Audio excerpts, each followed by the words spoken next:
श्रोता प्रेमियों, मैं राम सागर शास्त्री आप लोगों के समक्ष रखने जा रहा हूं एक प्रसंग, भरथरी का वैराग्य। कि उज्जैन नगर में किसी समय नृप चंद्रसेन का शासन था। रहती थी प्रजा प्रसन्न सदा, ऐसा सुंदर संचालन था।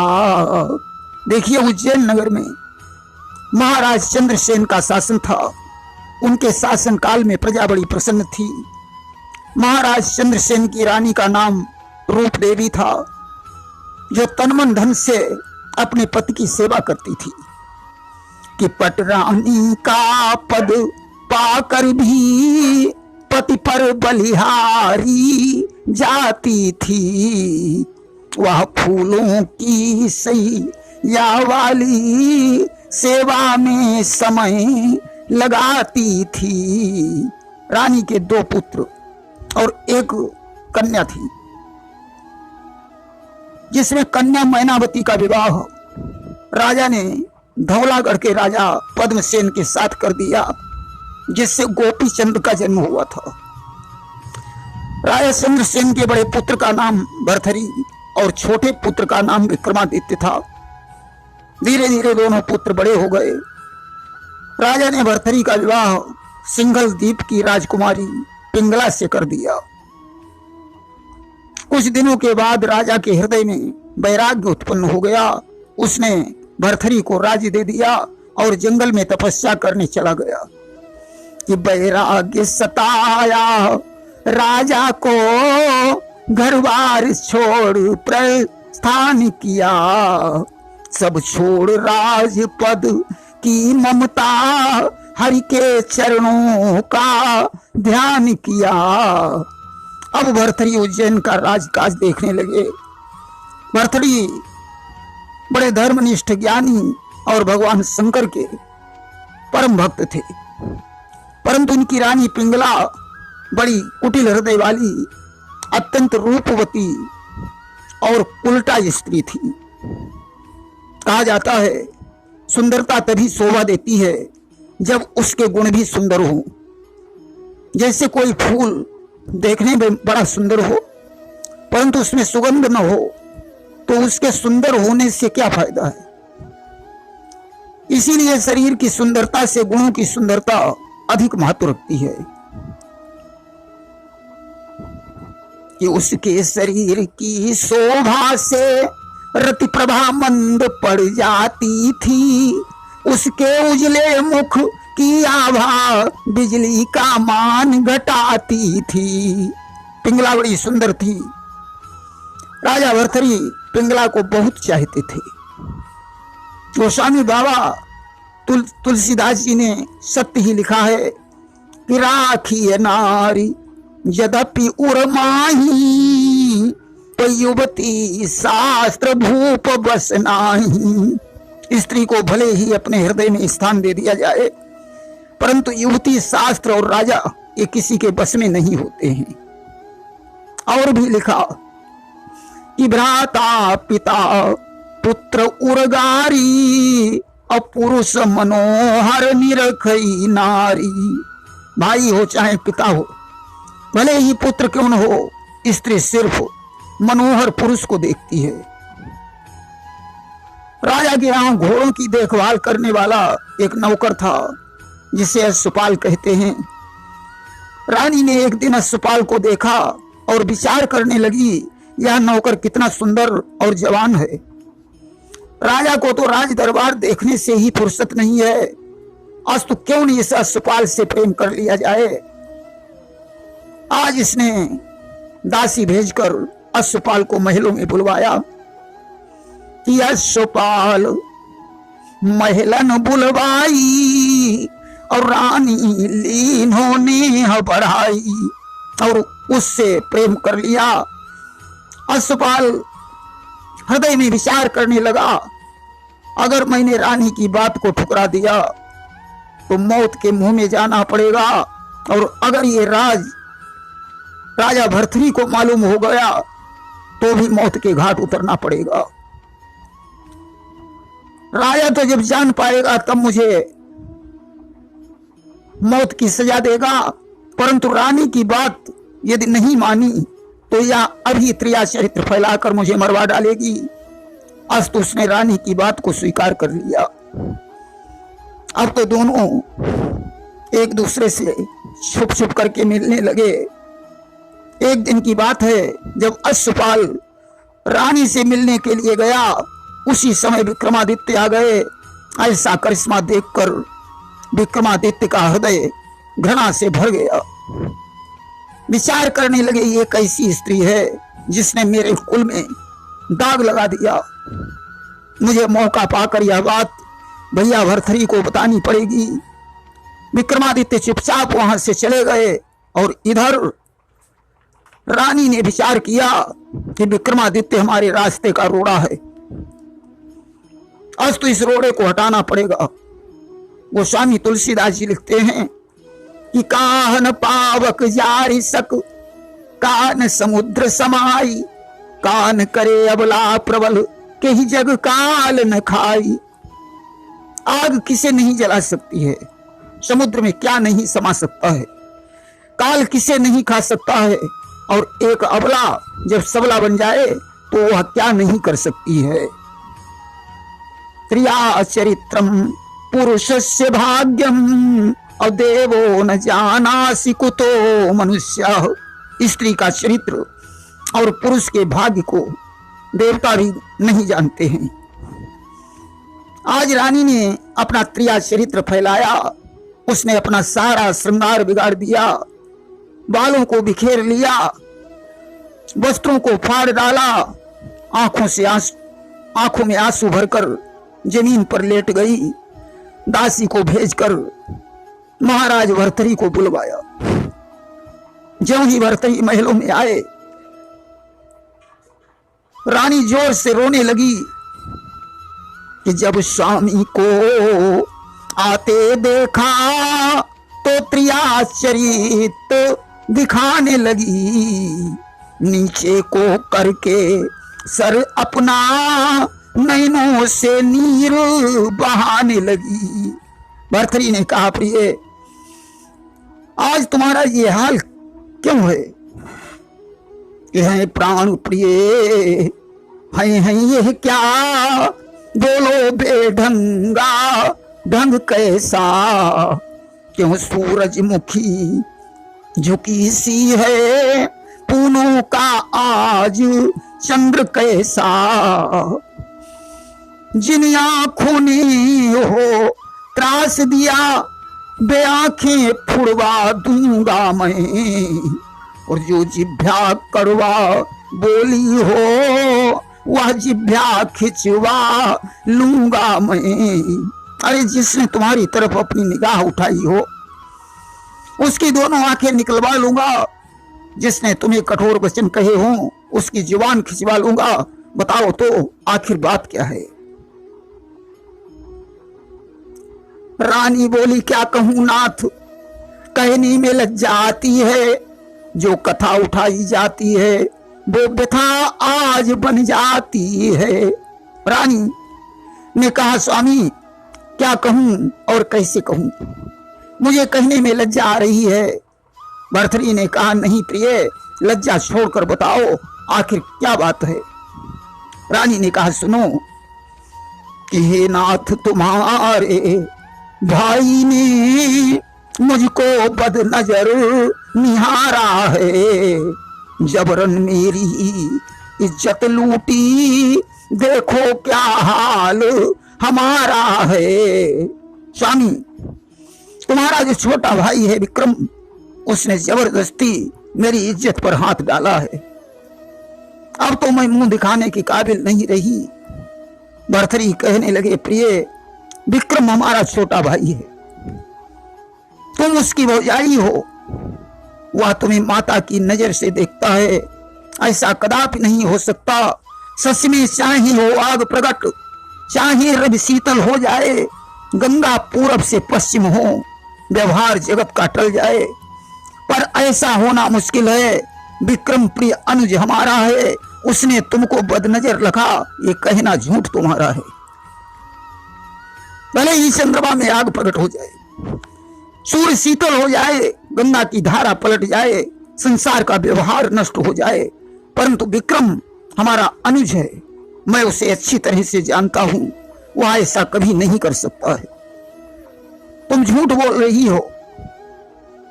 रानी ने कहा, स्वामी मैं तुम्हारे सर की कसम खाकर कहती हूं, यही सत्य है।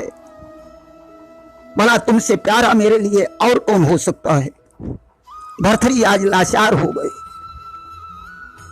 जल्लादों को बुलाया और कहा, जाओ विक्रम को जंगल में ले जाकर कत्ल कर दो और इसकी दोनों आंखें निकाल कर रानी पिंगला को दे देना। आज विक्रमादित्य को दरबार में बुलाया और जल्लादों से कहा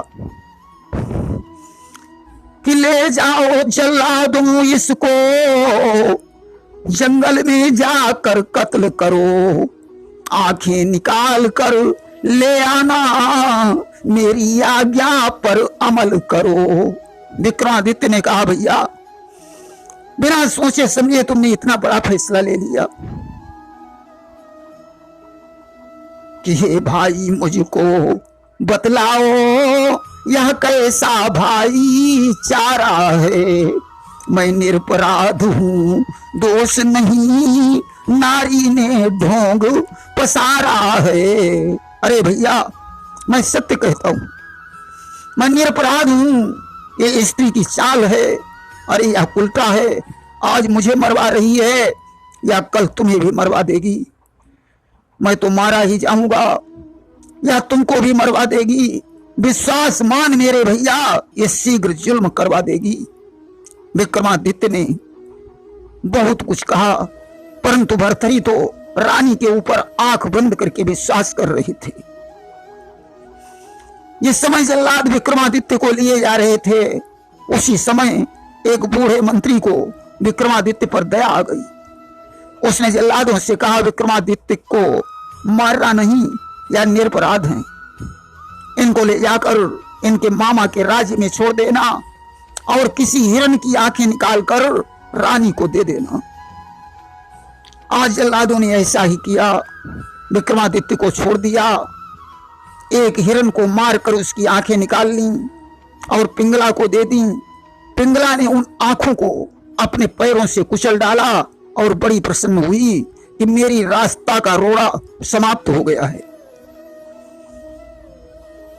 एक दिन की बात है कि एक रोज आखेट का साज सभी सामान भूप भर्तृहरि ने किया वन की ओर पयान।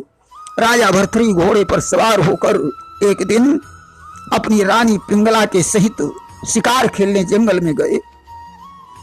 उस दिन उन्हें कोई शिकार नहीं मिला। राजा निराश होकर वापस लौट रहा था, तभी उसने एक हृष्ट पुष्ट हिरण को देखा जिसके पीछे 700 हिरनियों का झुंड था। अब तो राजा ने धनुष पर बाण चढ़ाया और ज्यों संधान करना चाहा, पिंगला ने कहा, ठहरो स्वामी, इस हिरण को मत मारो। अगर यह हिरण मर गया तो इसकी 700 हिरनियां विधवा हो जाएंगी। परंतु राजा ने बाण छोड़ ही दिया। बाण जाकर हिरण के लगा और उसका प्राणांत हो गया। तब तक अपने शिष्यों के सहित गुरु गोरखनाथ जी उसी रास्ते से गुजरे।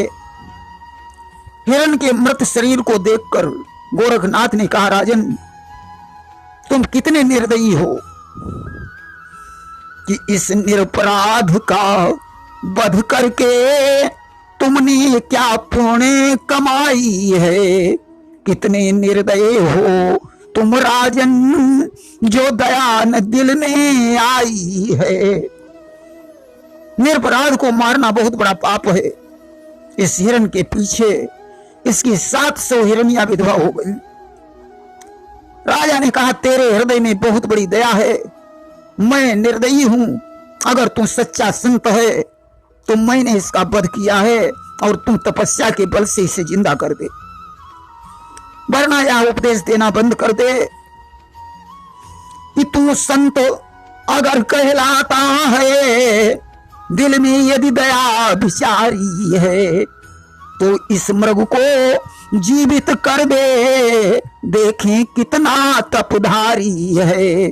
गोरखनाथ ने कहा ठीक है राजन, मैं एक शर्त पर इसे जीवित कर सकता हूं। राजा ने कहा शर्त बताओ। गोरखनाथ ने कहा यदि मैंने इसे जीवित कर दिया तो राजपाट छोड़कर तुम्हें हमारा शिष्य बनना पड़ेगा। राजा ने कहा तुम्हारी शर्त स्वीकार है। आज गोरखनाथ ने कमंडल से जल लिया और अलख निरंजन का शब्द उच्चारण करके हिरण के ऊपर छिड़क दिया। अब तो हिरण जीवित हो गया। ऐसा चमत्कार देखकर राजा घोड़े से उतरा और उसने गोरखनाथ के चरणों में प्रणाम किया। गोरखनाथ ने कहा राजन अब क्या सोचता है, चल मेरे साथ। राजा ने कहा गुरुजी मैं अपनी शर्त को पूरा करने के लिए तैयार हूं, परंतु कुछ दिनों की मोहलत चाहिए। गोरखनाथ बोले क्यों? कहा गुरुजी मेरी रानी पिंगला मुझे बहुत चाहती है, मैं उसे छोड़कर अभी वैराग्य नहीं ले सकता हूं। गोरखनाथ ने कहा राजन यहां कोई किसी का नहीं है। जिस पत्नी को तू इतना चाहता है वो भी तेरी नहीं हो सकती। खैर तेरी ऐसी ही इच्छा है तो घर जा, जब संसार से तेरा मन उब जाए तो मेरे पास आ जाना। राजा वापस लौट आया। एक दिन की बात है, राजा भर्तृहरि का सुंदर दरबार लगा हुआ था कि लगा हुआ था एक दिन भूपति का दरबार। बैठे थे आनंद से सचिव सूर सरदार। राजा मंत्री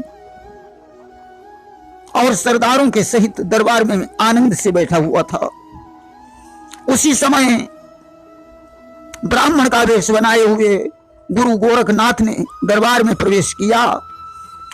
राजा ने ब्राह्मण का यथोचित सत्कार किया और कहा हे विप्रदेव आप किस लिए आए हैं?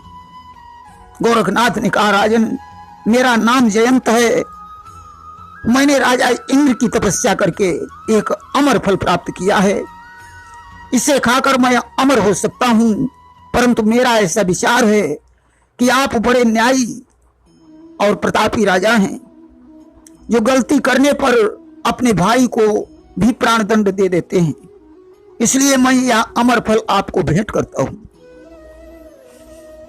ताकि आप हमेशा जवान रहें। आज अमर फल प्रदान करके गोरखनाथ वहां से चले जाते हैं। इधर दरबार समाप्त होने के पश्चात राजा अपने महलों में पहुंचा। विचार करने लगा कि इस फल को खाकर मैं क्या करूंगा। अच्छा तो ये होगा मैं इसे रानी पिंगला को खिला दूं जिससे वह हमेशा युवती बनी रहेगी। अस्तु राजा वह फल लेकर रानी पिंगला के पास पहुंचा कि फल दिया पिंगला को नपने, बोले इसको तुम खाओगी तो सदा जवान रहोगी, तुम वृद्धापन से बच जाओगी। बोला प्रिय यह अमर फल है, तुम इसे खा लोगी तो हमेशा युवती बनी रहोगी। मैं तुम्हें हमेशा इसी प्रकार का देखना चाहता हूं। रानी ने वह फल नहीं खाया। विचार करती है यह फल मैं अपने प्रेमी यशपाल को खिला दूंगी तो वह हमेशा जवान बना रहेगा। अस्तु पिंगला ने वह फल अश्वपाल को दे दिया। अश्वपाल एक वैश्या से प्रेम करता था। उसने विचार किया कि यह फल वैश्या को दे दूंगा जिससे वह सदैव जवान बनी रहेगी। उसने वह फल वैश्या को दे दिया। वैश्या ने सोचा इस फल को खाने में क्या लाभ है। कि वैश्या ने सोचा इस फल को खाने में है कुछ लाभ नहीं, कर चुकी बहुत से पाप और अब करना चाहूं पाप नहीं। वैश्या ने विचार किया कि इस फल को खाकर मुझे बहुत ज्यादा पाप कमाने पड़ेंगे। मैं वैसे भी अपनी इस घृणित जिंदगी से ऊब चुकी हूं। क्यों नहीं यह फल राजा भर्तृहरि को दे दिया जाए? वे न्याय प्रिय राजा हैं, ज्यादा दिनों तक प्रजा की भलाई करेंगे। अस्तु वैश्या वह फल लेकर राजा भर्तृहरि के पास पहुंची। उसने कहा, राजन, यह अमर फल है, तुम इसे खाकर सदैव जवान बने रहोगे, प्रजा की भलाई होगी। आज अमर फल को देखकर राजा आश्चर्य में डूब गया। विचार करता है, यह तो वही फल है जिसे मुझे ब्राह्मण ने दिया था। उसने वैश्या से पूछा, ये फल तुम्हें किसने दिया? वैश्या बोली, मुझे ये फल अश्वपाल ने दिया था।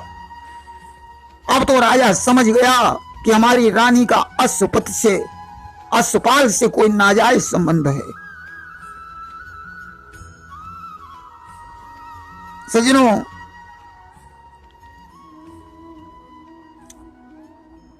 रानी के पास में पहुंचा और उसने रानी से कहा कि मैंने जो तुम्हें फल दिया था उसका क्या हुआ? रानी ने कहा, वो फल तो मैंने खा लिया।